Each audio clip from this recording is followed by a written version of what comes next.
buy these corporations and their lobbyists, and the outcome was they got about $4.4 trillion of benefit. Now keep in mind, whenever they get subsidies or tax breaks, who has to catch up, who has to cover the rest? That's us.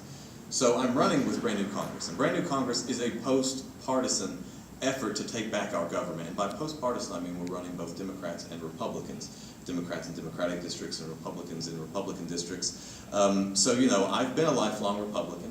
I supported Ron Paul, who I know he wasn't as mainstream. I supported George H.W. Bush, and one of my first memories of being involved in anything political was actually being at the election rally for George H.W.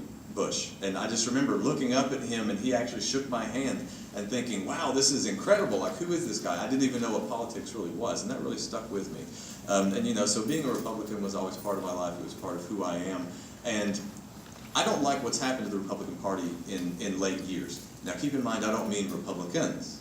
I mean the party itself on the national level. It has deviated from the will of the people. It no longer addresses the issues with its constituents. And I have been very vocal and open about that. Now one problem is the Tennessee Republican Party, or the GOP on the whole, doesn't really like it whenever you deviate from that. And they have a rule called the bona fide Republican rule, whereby anyone can essentially be challenged and booted from a ballot, which the Republican Party is a private entity, and you know, I've paid my dues into it, but still they can pick who goes on the ballot. It's their right. Again, political parties are not in the Constitution. It's not a governmental entity.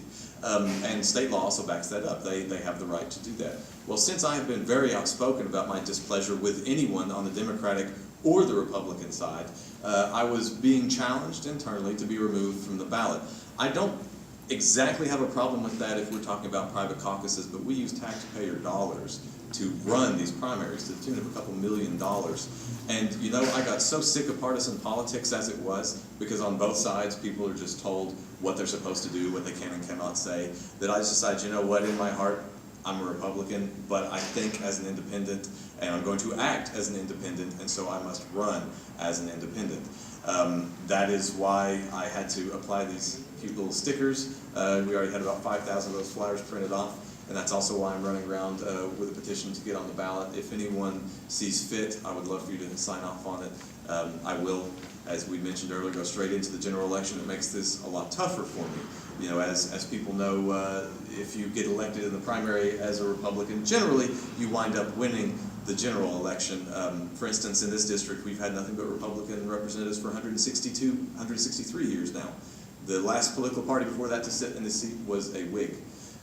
So, you know, that kind of puts it into perspective. So I've got a tough road ahead of me, and I know that, but I need all the support I can get. If anybody would like to reach out to me to help out, if you know anybody that might wish to do so, or if you just know somewhere that I need to go or somebody that I need to speak to, then by all means, my personal cell phone number is on my flyer.